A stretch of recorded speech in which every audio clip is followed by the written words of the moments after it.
자, 여러분, 자, 이번에 관점을 살펴보는 것입니다. 인간과 사회와 환경을 보는 여러 가지 관점에 대해서 살펴보도록 하겠습니다. 자, 인간과 사회와 환경, 이걸 다 합쳐서 자, 사회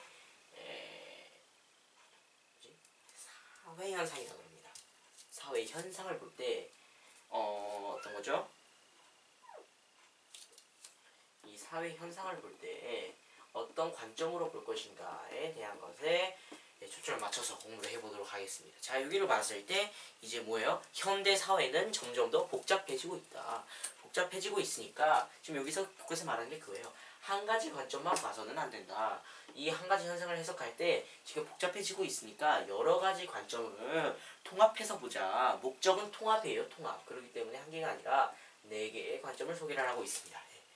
네 개의 관점으로 한번 하나의 사회 현상을 분석을 해보자는 것이에요. 그 네 가지 사회 현상이 그 관점이 뭡니까? 시간적 관점, 그 다음에 공간적 관점, 그 다음에 사회적 관점, 그 다음에 윤리적 관점 이렇게 있습니다. 이렇게 네 개예요, 네 개. 이걸로 한 가지 사회 현상을 분석을 해보자는 것이에요. 시간적 관점으로 먼저 가보겠습니다. 시간적 관점이 무엇이냐? 이렇게 나와 있습니다. 이거를 하나의 사회 현상을 볼 때 이것을 과거에 한번 비추어 보는 겁니다. 과거에 이와 같은 비슷한 현상이 일어났을 때 어떻게 했으며 어떻게 대처했으며 향후 어떻게 됐겠는가 해서 이 과거를 통해서 비추어 보는 거죠. 과거를 통해서. 이게 첫 번째 키포인트입니다. 첫 번째 키포인트. 두 번째는 이 이 시간적 관점 같은 경우에는 이런 인류의 정신적, 물질적 토대가, 그러니까 모든 사회 현상이 오랫동안 축적된 역사의 결과물이다라는 것으로 보는 겁니다. 오랜 시간 축적된 역사의 결과물, 역사적 결과물로 보는 것이에요. 뭐를? 사회적 현상을 역사적 결과물로 보기 때문에 결국에는 역사적 결과물로 본다는 건 무슨 말이냐면 과거에 일어났던 일과 지금 현재 일어나는 일 사이에서 무엇인가 인과관계가 있다라고 보고 과거 시간적 관점으로 해석을 할 수가 있다라는 거죠. 인과관계가 있다고 봤을 때는. 자, 이게 어떻게 깔끔하게 정리를 할 수 있냐면 과거의 역사적 사건과 인과관계로 사건이나 상황이 존재한다. 단독으로 존재하지 않는다. 사건이나 혹은 상황 같은 것이 과거의 역사와 역사적 사건과 인과관계가 있다. 인과관계가 있다라고 보는 것입니다. 네, 이거예요.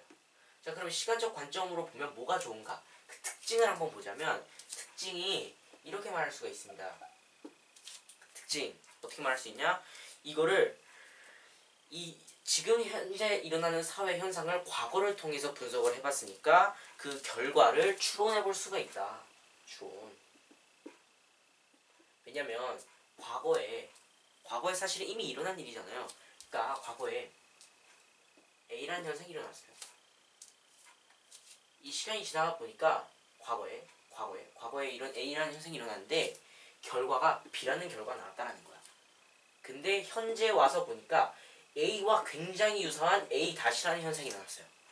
그런 결과도 B 다시 플러스 마이너스가 나올 것이다. 이렇게 보는 것이에요. 좀 이렇게 표시하기 좀 그런데 예를 들어서 하나 설명을 해드리도록 하겠습니다.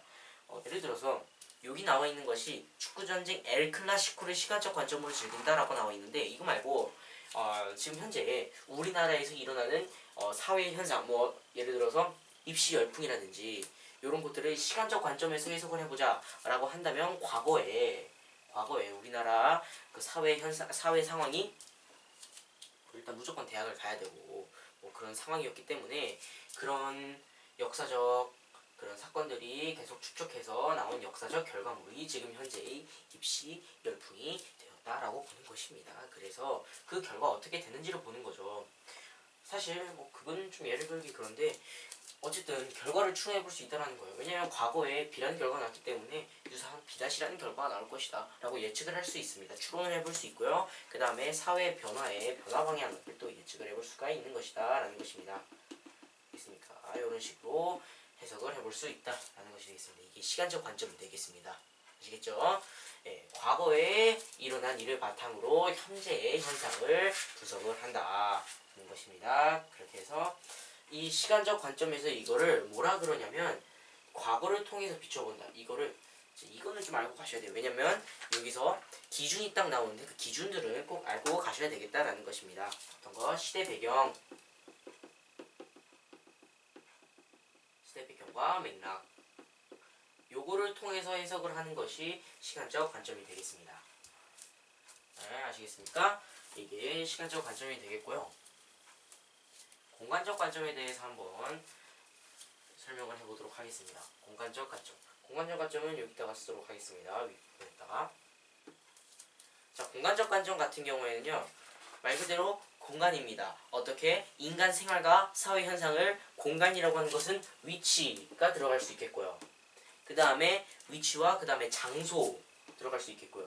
그 다음에 분포 유형 이런 것도 다 공간적 관점의 기준이 되는 것입니다. 분포 유형과 그 다음에 이동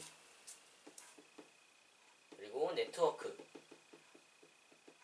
공간이 꼭 정적인 개념만 포함한다고 보시면 안 되고 이동과 네트워크까지 다 공간적 관점에 포함된다고 보시면 됩니다. 이런 것을 어떻게 해석을 하냐? 요것을 다 뭐라 그러냐면 공간적 맥락이라 그래요. 공간적 맥락. 이런 공간적 맥락에서 사회 현상을 바라보자라는 것입니다. 설명하려는 것. 공간 같은 경우에 이 공간의 의미가 나오거든요. 공간이라는 것은 사실 그 지역을 말하는 거거든요. 지역의 뭐 자연환경,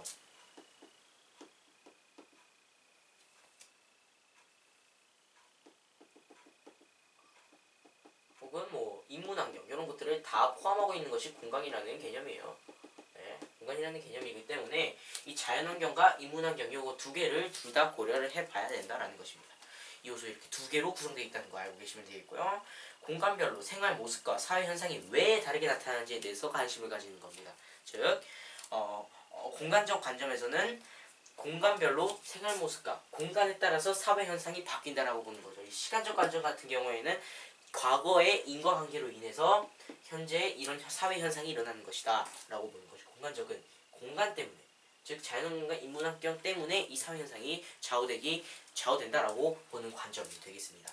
그래서 이런 것 같은 경우에는 사회 현상의 분포 유형과 형성 과정을 사람과 물자의 이동 네트워크, 이 네트워크를 사용한다라는 것이에요. 공간 간의 상호작용을 통해서 공간이 어떻게 변하는지, 공간의 변화가 인간에게 어떤 영향을 미치는지를 살펴본다라는 것이 되겠습니다. 그래서 현재 같은 경우에는요, 이 공간적 관점이 중요한 이유가 지금 현대 사회가 되면서 굉장히 물자의 이동도 빨라지고 있고 상호작용이 굉장히 많아지고 있기 때문에 공간적 관점이 꼭 필요하다라고 볼 수가 있겠습니다.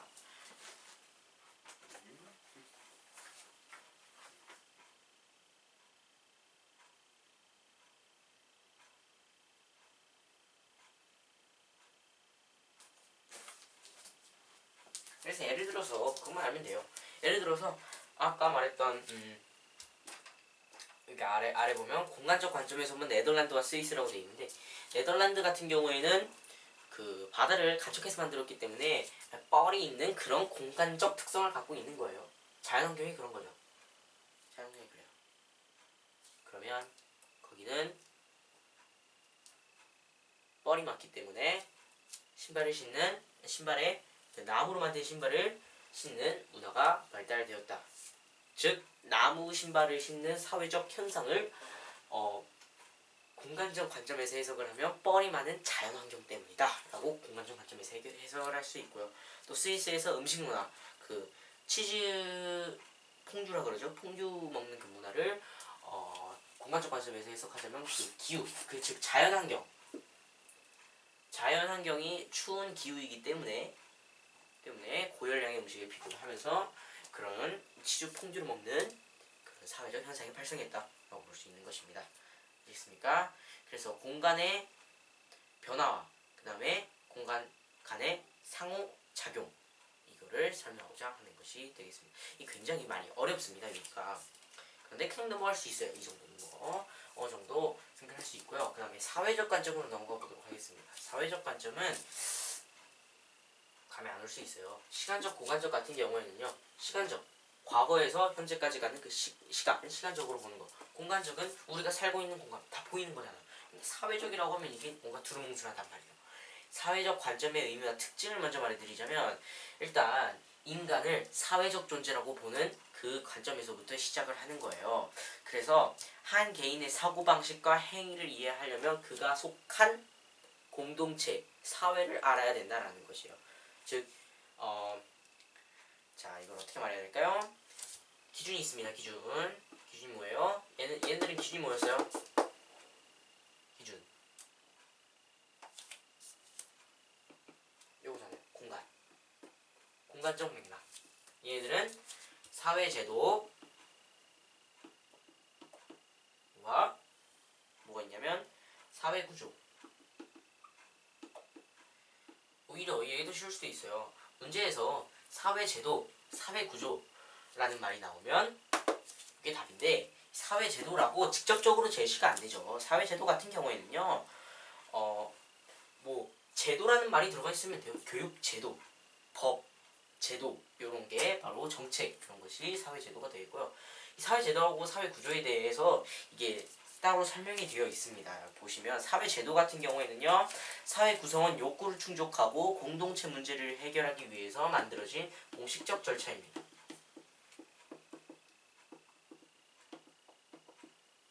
사회구조 같은 경우에는요. 개인 간의 상호작용이 지속되면서 나타난 사회관계들의 조직적인 총체. 뭔 개소리가 나오는 거죠. 사회적 관계라는 것이 뭐냐면 말 그대로 사회적 관계예요. 그냥 사회구조라는 것은 그러니까 개인 간의 상호작용이 지속되면서 나타난 사회적 관계들의 지속적인 총체.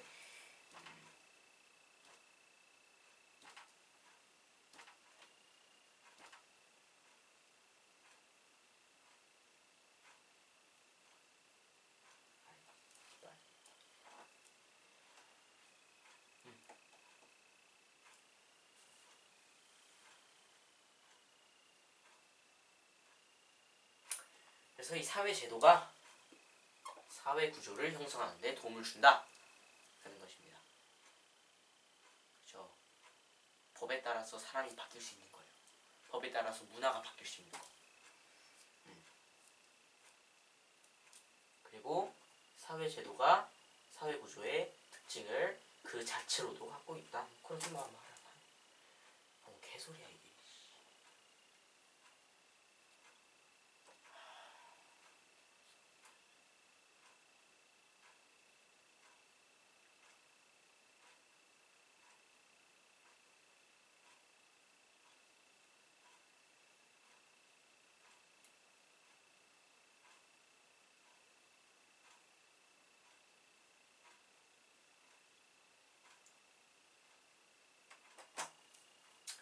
예를 들어 보도록 하겠습니다.